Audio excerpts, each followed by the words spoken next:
મારા ક્યારે તે ના વાત સાચી છે.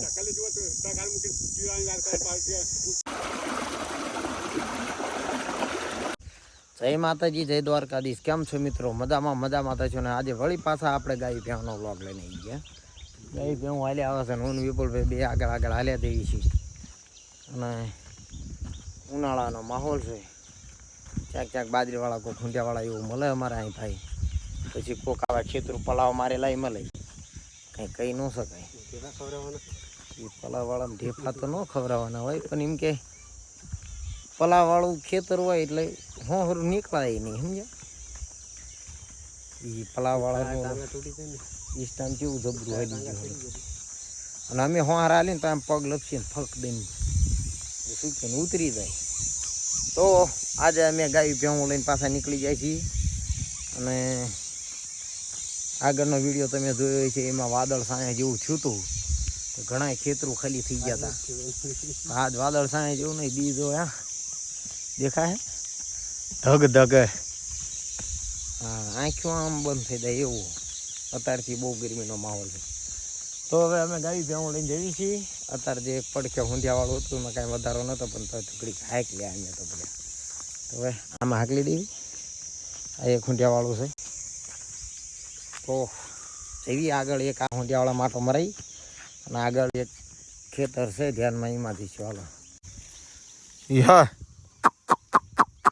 હા, ઊંધિયાની સાઈડમાં બીજું એક ઊંધિયાવાળું છે. જોવાઈ ગયું હમણાં પરાળ બરાળ ખાય છે. મતલબ કે અત્યારે થતામાં આ ત્રીજું ખેતર છે ઊંધિયાવાળું. ઓલું તો હતું 2-4 પાળિયા જેવું, પણ એમાં પરાળ સારું હતું, તેમાં રડી ગયું. ઓલું હતું એમાં આસું પરાળ હતું, અને આમાં વધારે પરાળ છે. થોડુંક જાવડા એમણામ રખડી લે અને વેળા થઈ જાય છે. મને કે આજે રીતે ગાયને ભૂખ તો નહીં અત્યારે, સમજ્યા? સાડું ગોળમાં 2 કોર બાજરી તોય ખૂણા મરીને કાઢ્યા ગાવડા. જો આ બાજરીવાળા જય તો પાછું મળી ગયું. આ એક બાજરીવાળું, 2-3 ઊંધિયાવાળા, એક બાજરીવાળું. એટલે આમાં થોડીક પરાળ બરાળ છે, ઢુઆ છે. ખાય છે તાર થતા કલાક રે 2-2.5 કલાકમાં તો આ ચોથું ખેતર ફરે ગાયું. એ હરખું મન અમારું ન માનતું ને ગાયનું ન માનતું. એ હાલે ઓલા સેટે મુકા આમ પ્યાય બાજરી છે, ઓલપા જડિયા છે. ક્યાં હાસવું આ ગાવડા નહીં. હા, આજ ભાગ્ય જ કરે. અમુક પોળી આવી ગયા. અમુક આવી રીત પરાળ ખાય. જો બાજરીનું હોય, ખૂંડિયાનું હોય, ખાય છે ને. અમારી ઘોડી છે, જમીર છે, એને આવી રીત ખડ ખાય. જો તમારા બાપાનું થઈ ગયું. હમણાં ઓલા આવી છે તો અમને કંઈક 2 વ્યાણી કહે છે. ફરો ને ભાઈ. એટલે આમાં જો આમ જો આ પગડા લઈને આવે છે. ગાયું પગડા ખાવા વાય ફરે. ઓલપા ઢગલો પડે તો પગડા હાટે તો દોટે. ગાયું રૂમાડા કાઢે પગડા હાટે. મળોમાં ગાયું ભડકાવા હારી આન મારવાનો.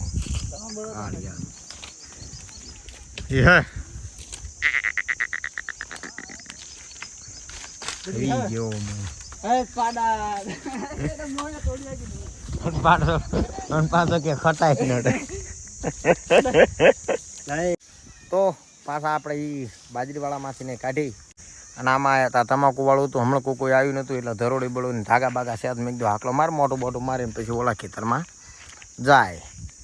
તો હવે આમાં હજી હાકલો માર્યો છે. પાણી પાયા નથી. આપણે એ ખેતરમાંથી જેવું તમને કીધું એ રીતે પાછા આવી જાય ખેતરમાં.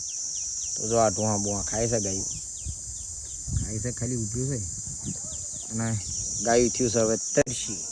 તો ઓલાને કાઢી મેલ્યો મેં ઘરે. મેં કીધું ઉપર તું ચાવી લેતા, કેમ કે એ કોઈ આવે એવું હતું નહીં. બોરની ચાવી લેતા એટલે ટાટું પાણી પીને પછી લીમડાના આંબાના ને એવા બધા ટાટા છાયા છે એટલે હા આને કીધું મેં કીધું ચાવી લેતા હતા કે ના અમારા ભાઈને કાઢો છે.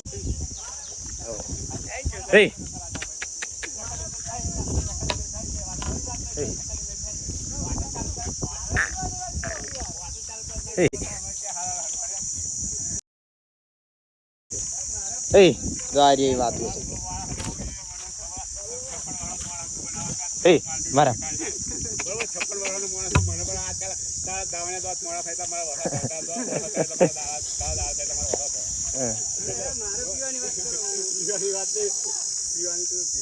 મારા ક્યારે ના વાત સાચી છે. આટલી બધી ગાય તગારું મેલી પીતી મારા થાય થાય ના ના એને 4-5 થાય આની પીવરા તો હતો નહીં પણ આ તો આટલી બધી પીતી હોય.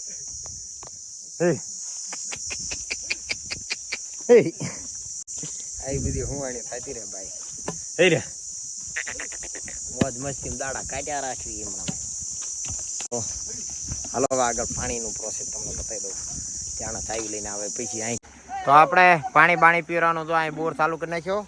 આ ઢાળીએ ગાયું બાયું પીવરાઈ લીધી બધી. જો પાણી પીના સાંઈ જતી રહી અને ડોબાને પીવરાય છે ને આ ભાવોમાં ડોલે ડોલે નવરાવા માંડ્યો. હવે ડોબાને તપલ્યા કરી નાખવાનો. અરે ઉતરેલી કઢી જેવા મોટા લઈને ઓલ પદ્ધતિ ઓલા હુંડિયાડા. તો હવે આપણા ગાયું બાયું અહીં બે જાય એટલે નિરાતે હોઈશું. 2-3 વાગે લગી પડછો પડી ગયો છે. હાથ પગ બધું ધોઈ અને ભાઈ હોઈ જાય પછી 3 વાગે પાછા અઢાડીને પછી તમને બતાવું આગળ પ્રોસેસ. બરોબર તો તાર તો પાણી પીવો છે ને પીવરાવો છે ને જેમ નવરાવે એમ ભેંસી વધારે પીવે છે. એ હા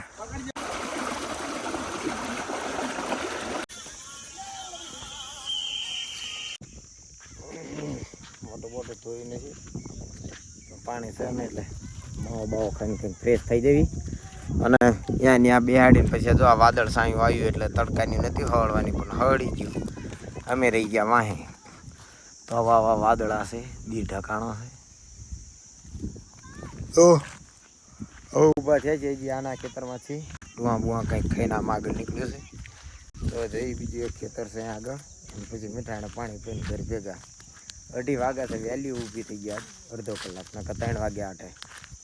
તો પાણી ત્યાં ઢાળિયામાં ભરેલું હતું કોઈ ટેન્શન આવી નથી. જો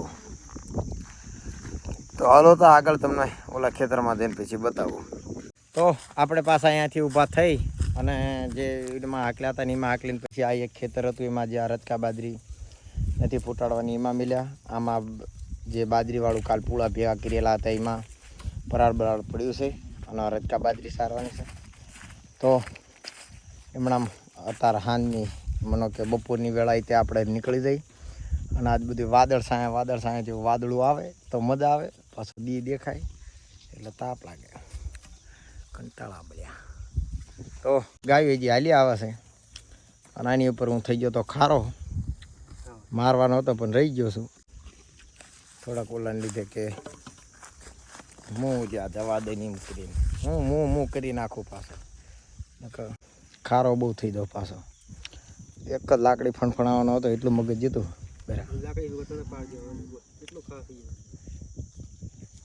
અત્યારે હાલમાં ત્યાં અહીંયા કદાચ આવેલી પાછી કઢાવરાવું કેટલા સરસ. હા તું લગાય ને તું કે ને કેટલાની એમ. તો અહીંયા આવે છે. હવે આમાં સરી પછી આગળની પ્રોસેસ ગાય ચારવાની જે આપણે ગોવાળી અમને ખબર જ હોય પણ તોય બતાવી દઉં. મારી પારી હા ધીમે ધીમે હાકલો જવા દો એટલે ખાઈને હરખું. ચાલી ગયો પણ હુકા પાનમાં ના હટતી. બોલો આ ગાયું